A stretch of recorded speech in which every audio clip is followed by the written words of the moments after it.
সাদাকাল্লাহুল আলিয়্যুল আযীম। সকল প্রশংসার মালিককে আল্লাহ, সেই মহান রবের প্রশংসা করি যিনি আমাদের মালিক, হায়াতের মালিক, মৃত্যুর মালিক, রিজিকের বন্দোবস্তকারী, আসমান জমিনের সার্বভৌমত্বের অধিকারী, যিনি আরশের উপর সুমহান প্রতিষ্ঠিত, সকল কর্মের বিধায়ক, সকল বিষয়ের পরিচালক। সেই মহান রবের প্রশংসা করি যিনি তার দেওয়া হিদায়তের বাণী আল কোরআনের 4 নম্বর সূরা সূরাতুন নিসা এর 92 নম্বর আয়াত থেকে আজকের এই দর্শে আমাদেরকে বসার তৌফিক দান করেছেন। সেজন্য রব্বুল আলামিনের প্রশংসা করে অন্তরের অন্তঃস্থল থেকে কালিমাতুশ শুকরিয়া আদায় করি, বলুন আলহামদুলিল্লাহ। দরুদ ও সালাম বিশ্বনবী, মানবতার আলোর দিশারি, রাহমাতাল লিল আলামিন, খাতামুন নবিয়্যিন, যার পরবর্তীতে আর কোনো নবীর আগমন নেই, সে নবীর উপর দরুদ সালাম পড়ি, বলুন সাল্লাল্লাহু আলান নবিয়্যিল উম্মি ওয়া আলিহি ওয়া সাল্লাম। আমরা আজকে সূরাতুন নিসা এর 92 নম্বর আয়াত থেকে তেলাওয়াত করেছি। এই আয়াতগুলোকে আল্লাহ রাব্বুল আলামিন মুমিনদের জন্য এক বিশেষ দিক নির্দেশনা দিয়েছিলেন। যেই সব মুমিনেরা অনিচ্ছাকৃতভাবে কোনো মুমিনকে হত্যা করে ফেলে, নিহত করে ফেলে, আল্লাহ রাব্বুল আলামিন তার বিধান এখানে দিয়েছেন। আল্লাহ বলেন, ওমা কানা লিমুমিনিন, কোনো মুমিনের জন্য এটা জায়েজ নয়, এটা সঙ্গত নয়, এটা তার জন্য কোনোভাবেই অনুমতি নেই। ওয়ামা কানা লিমুমিনিন, কোনো মুমিন এটা করতে পারে না। আই ইয়াকতুলা মুমিনান, যে কোনো মুমিন কোনো মুমিনকে হত্যা করতে পারে না, এটা কোনো মুমিনের কোনোভাবেই তার জন্য বৈধকরণ নেই। ইল্লা, তবে আল্লাহ বলেন ইল্লা খাতাআ, তবে যদি কেউ ভুলবশত কাউকে হত্যা করে ফেলে, কোনো মুমিন যদি ভুলবশত না জেনে জিহাদের ময়দানে অথবা দেখা যাচ্ছে এমনভাবেই কোনো অন্য একজনকে কোনো রকম সন্দেহ পোষণ করে, অন্য কাফেরদের জাসুস মনে করে, গোয়েন্দা মনে করে, অথবা কাফের সন্দেহ যদি কোনো মুমিনকে হত্যা করে ফেলে, তবে আল্লাহ বলেন এই ক্ষেত্রে তোমাদের জন্য বিধান হচ্ছে, সাধারণত কোনো মুমিনকে কোনোভাবে হত্যা করতে পারবে না, তবে ভুলবশত যদি সন্দেহ পোষণ করে কেউ কাউকে কোনো মুমিনকে হত্যা করে, আল্লাহ বলেন ওমান কাতালা মুমিনান খাতাআ, যদি কোনো মুমিনকে ভুলবশত হত্যা করে, ফাতাহরিরু রাকাবা, তাহলে তার দিয়াত হচ্ছে, তার ফিদিয়া হচ্ছে, এটার বিনিময় সে কি জরিমানা দিবে, তার কি শাস্তি হবে। আল্লাহ বলেন ফাতাহরিরু রাকাবা মুমিনা, প্রথমত ফাতাহরিরু রাকাবাতিন মুমিনা, সে একজন মুমিন দাস কিংবা দাসী, একজন মুমিনকে যারা কোনোভাবেই দাস আছে তাদের একজনকে সেই স্বাধীন করবে, অর্থাৎ দাসকে ক্রয় করে তাকে স্বাধীন করে দিবে। এটা গেল তার 1 নম্বর। ওয়াদিয়া, এবং তারপরে তার জন্য একটা দিয়াত আছে। দিয়াত মানে হচ্ছে রক্তপণ, রক্তের মূল্য। আল্লাহ বলেন কোনো মুমিন যদি অনিচ্ছাকৃতভাবে ভুলবশত সন্দেহ পোষণ করে, জাসুস মনে করে, গোয়েন্দা মনে করে যদি কোনো মুমিনকে হত্যা করে, তাহলে সে প্রথমত একজন মুমিন দাসকে সে ক্রয় করে স্বাধীন করে দিবে। ওয়াদিয়াতুম মুসাল্লামাতুন ইলা আহলিহি, আর দ্বিতীয়ত সে যেই মুমিনকে হত্যা করা হয়েছে তার পরিবারকে দিয়াত দান করবে, রক্তের মূল্য দিবে, রক্তের মূল্য পরিশোধ করবে। এটা ভিন্ন রকমও হতে পারে, এই দিয়াতের বিভিন্ন রকম হতে পারে। প্রথমত কেউ যদি কাউকে হত্যা করে, তার দিয়াত হচ্ছে 100 উটের দাম দিতে হবে, 100 উটের দাম।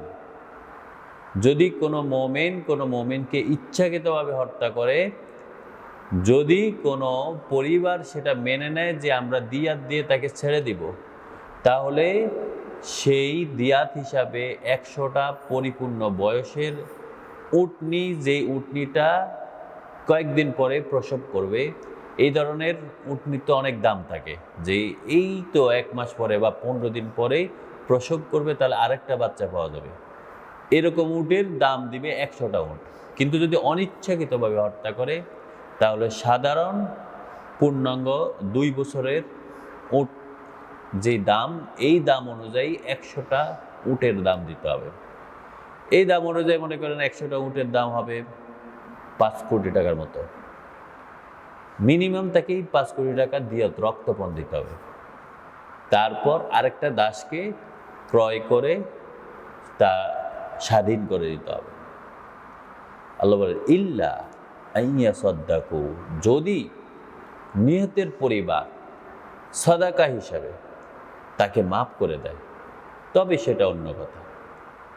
যদি সাদাকা হিসাবে তাকে মাফ করে দেয়, ক্ষমা করে দেয়, তাহলে মুক্তিপণ, রক্তপণ বা যার তার উপরে যে জরিমানা হয়েছে সেটা সে ছাড় পাবে, কিন্তু তাকে একটা দাস স্বাধীন করে দিতে হবে, ক্রয় করে তাকে স্বাধীন করে দিতে হবে। কারণ ইসলাম এসেছে মানুষকে দাস করে দেওয়ার জন্য নয়, ইসলাম এসেছে মানুষকে বন্ধন থেকে মুক্ত করে শুধুমাত্র আল্লাহ রব্বুল আলমিনের আনুগত্য পোষণের দিকে ডাক দেওয়া। মানুষ যখন মানুষকে ক্রয় করে, মানুষ যখন মানুষের কাছে ঋণগ্রস্ত হয়, মানুষ যখন মানুষের কাছে কোনো কারণে ধরা খেয়ে থাকে, তাহলে মানুষ বাধ্য হয় অন্য একটা মানুষকে প্রভুর মতো, মনিবের মতো তার কাছে মাথা নত করে দিতে। আর ইসলাম এসেছে সব মানুষকেই বন্ধনগুলো মুক্ত থেকে, তাদের যেই তারা বিভিন্ন কারণে যেসব মানুষের কাছে আটকে আছে সেখান থেকে মুক্ত করে শুধুমাত্র আল্লাহর গোলামির দিকে ডাক দেওয়া। ফাইন কানা মিন কওমিন আদুউবিন লাকুম, আল্লাহ বলেন এই অবস্থা যদি এরকম হয় যে যাকে হত্যা করা হয়েছে মুমিন, কিন্তু সে আসলে বিরোধী দলের একজন, যে এখনো প্রকাশিত হয়নি মুমিন হিসাবে, সন্দেহ তাকে করতেই পারে। মনে করেন একজন হিন্দু ছেলে, সেই মুমিন হয়েছে কিন্তু কেউ জানে না, এখন এসে বলতেছে যে আমি তো মুমিন হয়েছি, এখন তাকে তো সন্দেহ করা যায় যে সে তো আসলেই একটা গোয়েন্দা হতে পারে, আমাদের তথ্যগুলো নিতেও পারে। আল্লাহ বলেন যদি এরকম হয়, ফাইন কানা মিন কওমিন আদুউবিন লাকুম, যদি সে তোমাদের শত্রু দলের একজন হয়, অ হুয়া মুমিনুন, কিন্তু সে মুমিন, ফাতাহরিরু রাকাবাতিন মুমিনা, তাহলে তার ক্ষেত্রে শুধুমাত্র একজন দাসকে মুক্ত করে দিলেই যথেষ্ট হয়ে যাবে। একজন দাসকে ক্রয় করে মুক্তিপণ হিসাবে তার এই গুনার কারণে, ভুলবশত অন্যায়ের কারণে তার জরিমানা হিসাবে সেটা দিয়ে দিতে পারবে। ওয়াইন কানা মিন কওমিন বাইনাকুম ওয়া বাইনাহুম মিসাক, আল্লাহ বলেন যদি এইরকম হয় যে সে তোমাদের, সে কোনো কাফেরদেরই একজন গোত্রের লোক, কিন্তু ওই কাফেরদের সাথে তোমাদের একটা চুক্তি আছে। চুক্তিটা হচ্ছে যে কেউ কারো বিরুদ্ধে, কেউ কারো বিরোধী, অথবা কোনো ধরনের এইরকম একটা চুক্তি আছে যে তাদের মধ্যে শান্তি চুক্তি হয়েছে। আল্লাহ বলেন যদি এই অবস্থা হয়, যেমন চিটাগাংয়ে পাহাড়িদের সাথে বাঙালিদের একটা শান্তি চুক্তি আছে, এই অবস্থায় যদি কোনো পাহাড়িকে মেরে ফেলা হয় ভুলবশত, অন্যায়ভাবে, তখন আল্লাহ বলেন যদি এইরকম হয় যেই সে তোমাদের সাথে এমন একটা গোত্রের যাদের সাথে তোমাদের সন্ধি চুক্তি আছে, ফাদিয়াতুম মুসাল্লামাতুন ইলা আহলিহি, তাহলে প্রথমত তার মুক্তিপণ হিসাবে তার পরিবারকে দিয়াত দিতে হবে, রক্তের মূল্য দিতে হবে। এই রক্তের মূল্য 100টা উটের সমান। যদি তাদের মধ্যে নেগোসিয়েশন হয়, আলোচনা হয়, তারা যদি একজনকে ছেড়ে দেয় সেটা অন্য কথা। তাহরিরু রাকাবাতিন মুমিনা, এবং একজন দাসকে মুক্ত করে দিতে হবে। তার মানে হচ্ছে যাদের সাথে আপনার সন্ধি চুক্তি আছে তাদের মধ্য থেকে যদি কাউকে হত্যা করেন, তাহলে ফিদিয়া হিসাবে, মুক্তিপণ হিসাবে রক্তের দাম দিতে হবে, এবং একজন দাসকে স্বাধীন করে দিতে হবে।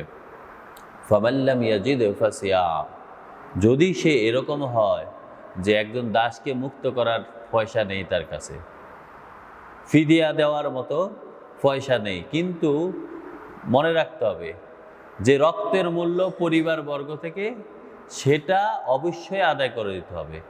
সেটা আদায় যদি তাদের পরিবারের মধ্যে নেগোসিয়েশন করে কোনোভাবে মুক্তি নিতে পারে সেটা অন্য কথা, কিন্তু দাস মুক্ত করার ক্ষেত্রে যদি কোনো ব্যক্তি সক্ষমতা না রাখে, ফামাল্লাম ইয়াজিদ ফাসিয়ামু শাহরাইন মুতাতাবিয়াইন, তাহলে সে লাগাতার অনর্গল সাথে সাথে মানে কোনো গ্যাপ ছাড়া 2 মাস রোজা রাখবে।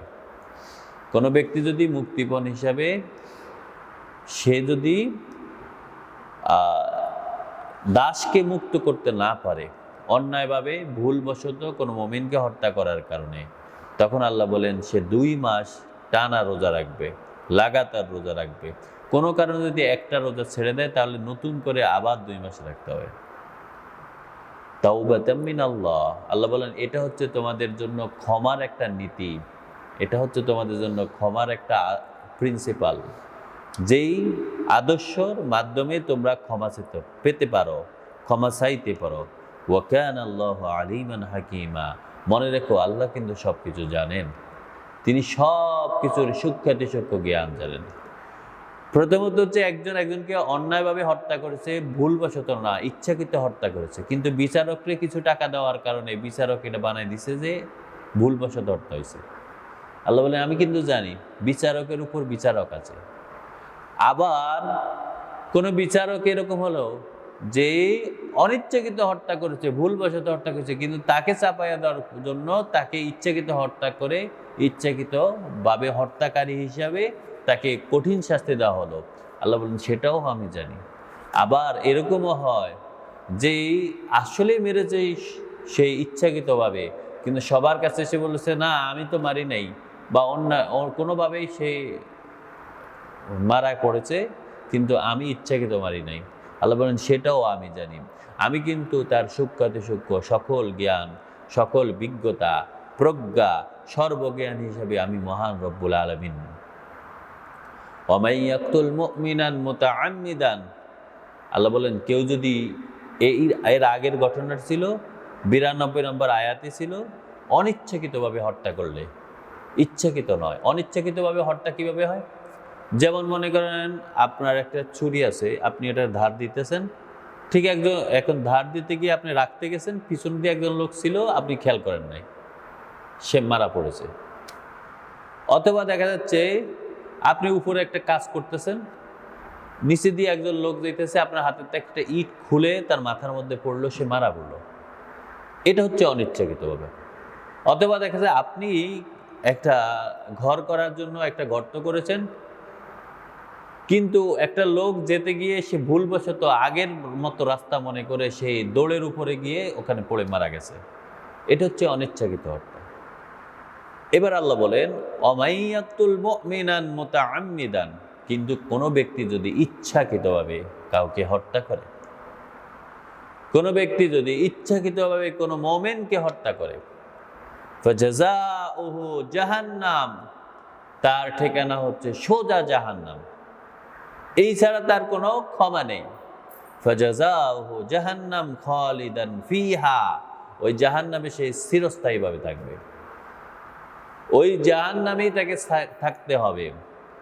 ওয়াগাদিবাল্লাহু আলাইহি, আর সবচেয়ে বড় হচ্ছে আল্লাহ তার উপর গজব করেছেন, আল্লাহ তার উপর রাগান্বিত, আল্লাহ তাকে ক্ষমা করবেন না, আল্লাহ তাকে কোনো বাবার সুযোগ দিবেন না, অবকাশ দিবেন না, তার প্রতি কোনো রহমতের দৃষ্টি দিবেন না, সে সোজা জাহান্নামের আগুনেই চিরস্থায়ী হবে। ওয়ালানাহু, শুধু তাই নয়, আল্লাহ বলেন আমি তার উপর লানত করেছি, আ'আদ্দালাহু, এবং তার জন্য রেডি করে রেখেছি, তৈরি করে রেখেছি আযাবান আযীমা, তার জন্য কঠিন শাস্তি আমি নির্ধারণ করে রেখেছি। তার জন্য কোনো মুক্তি নেই, তার জন্য কোনো মাপ নেই যদি কেউ ইচ্ছাকৃতভাবে কোনো মুমিনকে হত্যা করে। যদি কেউ ইচ্ছাকৃতভাবে কোনো মুমিনকে মেরে ফেলে, তাহলে তার সোজা ঠিকানা হচ্ছে জাহান্নাম, জাহান্নামের আগুন, জাহান্নামের আগুনই তাকে স্থায়ী হতে হবে। তার উপর আল্লাহ গজব করেছেন, তার উপর আল্লাহ লানত করতেছেন, এবং আল্লাহ বলেন যে আমি তার জন্য আগে থেকেই কঠিন শাস্তি নির্ধারণ করে গেছি। আমি জানি এই লোকটা কেমন। প্রত্যেকটা ব্যক্তির পূর্ব পশ্চিম, তার আগের পরের, তার অতীত বর্তমান ভবিষ্যৎ সব কিছু জানেন কে? আল্লাহ। তিনি সব কিছু আগে নির্ধারণ করে রেখেছেন। সুতরাং আল্লাহ বলেন তার জন্য তো আমি আগেই আযাবান আযীমা, কঠিন শাস্তি নির্ধারণ করে রেখেছি। ইয়া আইয়ুহাল্লাযীনা আমানু, ও ঈমানদাররা, ও যারা বিশ্বাস পোষণ করেছো, আস্থা পোষণ করেছো, আল্লাহ রাব্বুল আলামিনের প্রতি যাদের আস্থা রয়েছে, যারা আল্লাহ এবং আখিরাত মুখী, যারা আল্লাহর উপর আল্লাহর কাছে আনুগত্য পোষণ করো এবং আখিরাতে মুক্তির জন্য তোমরা কাজ করো। আল্লাহ বলেন ইয়া আইয়ুহাল্লাযীনা আমানু, ও ঈমানদাররা, ইজা দারাবতুম ফি সাবিলিল্লাহ, যখন তোমরা আল্লাহর রাস্তায় বের হও, যখন তোমরা জিহাদের ময়দানে বের হও, যখন তোমরা আল্লাহর দ্বীন প্রতিষ্ঠার জন্য সংগ্রামে বের হও, যখন তোমরা আল্লাহ রাব্বুল আলামিনের সন্তুষ্টি হাসিলের জন্য বের হও, ফাতাবায়্যানু, তখন তোমরা কিন্তু ভালো করে খেয়াল করে নিবে। এটা তোমরা তোমাদের মধ্যেই পরীক্ষা করে নিবে, তোমরা যে তোমাদের মধ্যে কারা কারা আল্লাহর দ্বীন প্রতিষ্ঠার জন্য, আল্লাহ রাব্বুল আলামিনের সন্তুষ্টির জন্য বের হচ্ছ। তোমরা নিজেরা নিজেদের মধ্যে পরিচিত হবে এবং নিজেদের মধ্যে এটা আলোচনা করে নিবে। ওয়ালা তাকুলু লিমান আলকা ইলাইকুমুস সালাম, জিহাদের ময়দানে বের হইছো, ঠিক এইরকম একজন লোক এসে যদি তোমাদেরকে সালাম দেয়, যে তোমাদের পরিচিত নয়, তোমাদের টিমের লোক নয়, অন্য একটা গোত্র থেকে বা রাস্তার মধ্যে দেখা হয়েছে, সে এসে তোমাদেরকে সালাম দিছে, আল্লাহ বলেন ওয়ালা তাকুলু, সেই ব্যক্তির ক্ষেত্রে তোমরা এরকম কথা বলবা না, লিমান আলকা ইলাইকুমুস সালাম, যে ব্যক্তি তোমাদের সাথে দেখা হওয়ার সাথে সাথে সালাম দিল, লাস্তা মুমিনান, তোমরা তাকে সন্দেহ পোষণ করে মুমিন নয়, তোমরা তাকে কাফের ধারণা করেই তার সাথে এরকম কোনো কথা বলো না, তাকে কাফের বলে তোমরা এরকম কথা বলো না। তাবতাগু আরাদাল হায়াতিদ দুনিয়া, আল্লাহ বলেন তোমরা কি দুনিয়া কল্যাণের পিছনে ঘুরতেছ? তোমরা কি দুনিয়াকে চাচ্ছ, দুনিয়া হাসিল করতে চাও? তাবতাগুনা আরাদাল হায়াতিদ দুনিয়া ফাইন্দাল্লাহ, মনে রেখো আল্লাহর কাছে তোমাদের জন্য রয়েছে মাগানিমা কাসীরা, অনেক অনেক গনিমত। আল্লাহর কাছে তোমাদের জন্য গচ্ছিত সম্পদ রয়েছে, আল্লাহ রাব্বুল আলামিনের কাছে তোমাদের জন্য পুরস্কার নির্ধারিত আছে, আল্লাহর কাছেই তোমাদের জন্য গনিমত নির্ধারিত আছে। এটা হচ্ছে কোনো এক জিহাদের ময়দান থেকে আসার পথে সাহাবীদের সাথে একটা রাখালের দেখা হলো।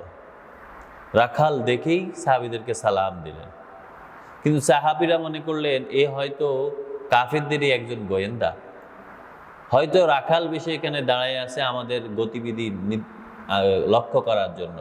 সাহাবীরা তাকে হত্যা করে বলল। আল্লাহ রাব্বুল আলামিন এই আয়াত নাজিল করে সাহাবীদেরকে বললেন যে এটা তোমরা কিভাবে করতে পারো? কোনো ব্যক্তি সালাম দিলে তোমরা তাকে শুধু মুমিন নয় এরকম ধারণা করে যে মুক্তির জন্য বা নিজেকে বাঁচানোর জন্য সালাম দিয়েছে, এরকম তোমরা কখনো বলবা না। মনে রাখবা তোমরা যেই গনিমত, ওই রাখাল থেকে তারা যেই বকরির পাল নিয়েছে, নিজেদেরকে গনিমত মনে করে এটাকে নিয়ে নিছে, ভাগ করে নিছে। আল্লাহ বলেন তোমরা কি দুনিয়ার পিছনে ঘুরতে চাও? দুনিয়া কি তোমরা তোমাদের জন্য লক্ষ্যবস্তু বানাতে চাও? মনে রেখো আল্লাহর কাছে কিন্তু তোমাদের অনেক গনিমত রয়েছে। এমন জিহাদের ময়দান থেকেও ফিরে আসবে যেখানে তোমরা কিছুই পাবে না, কিন্তু আল্লাহর কাছে তোমাদের জন্য নির্ধারিত গনিমত রয়েছে, আল্লাহর কাছে তো অফুরন্ত রয়েছে। কাযালিকা কুনতুম মিন ক্বাবল, মনে রাখবে তোমরাও কিন্তু ইতিপূর্বে এমনই ছিলে, রাখাল ছিলে। তোমরা কিন্তু রাসূলুল্লাহর আগমনের আগে তোমাদের কোনো মূল্যই ছিল না। সাহাবীদের কোনো মূল্য ছিল? কোন কিছু ছিল? কিছুই ছিল না। শুধুমাত্র আল্লাহর রসুলকে রহমত স্বরূপ তাদের কাছে প্রেরণ করে তাদেরকে পুরো মানব জাতির শ্রেষ্ঠ সন্তান বানিয়ে দিয়েছেন আল্লাহ সুবহানাল্লাহ। আল্লাহ বলেন কাযালিকা কুনতুম মিন ক্বাবল, দেখো তোমরা কিন্তু ইতিপূর্বে এমনই ছিলে, ফামান্নাল্লাহু আলাইকুম, আল্লাহ তোমাদেরকে নিয়ামত দিয়েছিল, আল্লাহ তোমাদের উপর নিয়ামত দিয়েছিল বলেই তোমরা মুক্তি পেয়েছিলে। ফাতাবাইয়ানু, অতঃপর তোমরা সেটা আলোচনা করো, পরীক্ষা করো। তোমাদের মধ্যে কেউ সালাম দিলেই তাকে মুমিন নয় এরকম ধারণা করো না। তেমনি ভাবে কাউকে তোমরা এরকম করো না যে একজন কাফের এসে মুক্তির জন্য, মাপ পাওয়ার জন্য সে সালাম দিয়ে তোমাদের কাছে চলে এসেছে, সেটাও তোমরা করবে না। ফাতাবাইয়ানু, তোমরা এটাকে যাচাই করে নাও, তোমরা এটাকে পরীক্ষা করে নাও। সুতরাং তোমরা পরীক্ষা করে নিবে যে কোন ব্যক্তি আসলে মুমিন, কোন ব্যক্তি কাফেরদের গোয়েন্দা, কোন ব্যক্তি তোমাদের বিরোধী দলের লোক, আর কোন ব্যক্তি তোমাদের সপক্ষের লোক, কোন ব্যক্তি আল্লাহর দ্বীন প্রতিষ্ঠার জন্য তোমাদেরকে সহযোগিতা করতে এসেছে, কোন ব্যক্তি আসলে ক্ষতি করতে এসেছে। তোমরা এটা যাচাই করে নিবে। কোন ব্যক্তি তোমাদের মধ্যে মুনাফিক, কোন ব্যক্তি আসলে ঈমানদার, এটা তোমরা যাচাই করে নিবে। ইন্নাল্লাহ কানা বিমা তা'মালুনা খাবীরা, মনে রেখো তোমরা যা কিছু করো সকল খবরাখবর রাখেন কে? আল্লাহ। আল্লাহ বলেন আল্লাহ কিন্তু তোমাদের সকল খবর জানেন। ইন্নাল্লাহ কানা বিমা তা'মালুনা খাবীরা, তোমরা যা কর্ম করো না কেন আল্লাহ সকল বিষয় জানেন। এরপর আল্লাহ বলেন মনে রেখো যারা জিহাদের ময়দানে বের হয় আর যারা বের হয় না, দুই শ্রেণীর কাছে, আল্লাহর কাছে এই দুই শ্রেণীর মূল্যটা কি তোমরা শুনে রাখো। লা ইয়াস্তাবিল কায়িদুন, যারা ঘরে বসে থাকে, যারা আল্লাহর দ্বীন প্রতিষ্ঠার জন্য যায় না, শুধুমাত্র ঘরের মধ্যে বসে বসে দোয়া করে, শুধুমাত্র নিজেদেরকে ভালো মুমিন দাবি করে, কিন্তু কোনোভাবেই সে আল্লাহর দ্বীন প্রতিষ্ঠার জন্য রাস্তায় সংগ্রামে কাফেরদের বিরুদ্ধে অথবা ওই সব তাগুতি শক্তির বিরুদ্ধে কোনো কথা বলে না। আল্লাহ বলেন মনে রেখো লা ইয়াস্তাবিল কায়িদুন, ওই বসে থাকা লোকেরা মিনাল মুমিনিন, সে মুমিন হোক, সে কিন্তু কখনো এই ব্যক্তির সমান হতে পারে না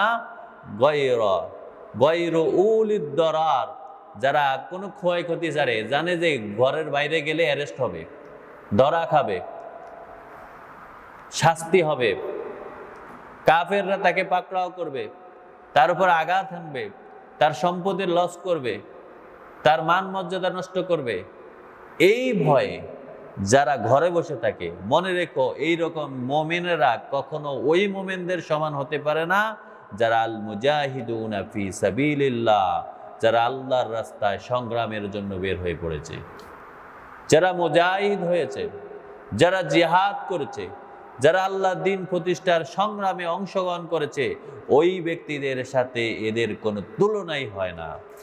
আল্লাহ বলেন বি আমওয়ালিহিম ওয়া আনফুসিহিম, যারা নিজেদের সম্পদ এবং নিজেদের জান দিয়ে আল্লাহর রাস্তায় জিহাদের সংগ্রামে আল্লাহর দ্বীন প্রতিষ্ঠার জন্য, আল্লাহর সন্তুষ্টি হাসিল করার জন্য বের হয়েছে, তাদের সাথে ঘরে বসে থাকা বিনা বিদায়, বিনা বাধায়, বিনা পরীক্ষায় ওই সব লোকেরা যারা কোনো ক্ষতির সম্মুখীন হলো না, মুমিন হোক, কিন্তু এই মুমিন আর এই মুমিন দুইজন সমান নয়, তারা দুইজন কখনো সমান নয়।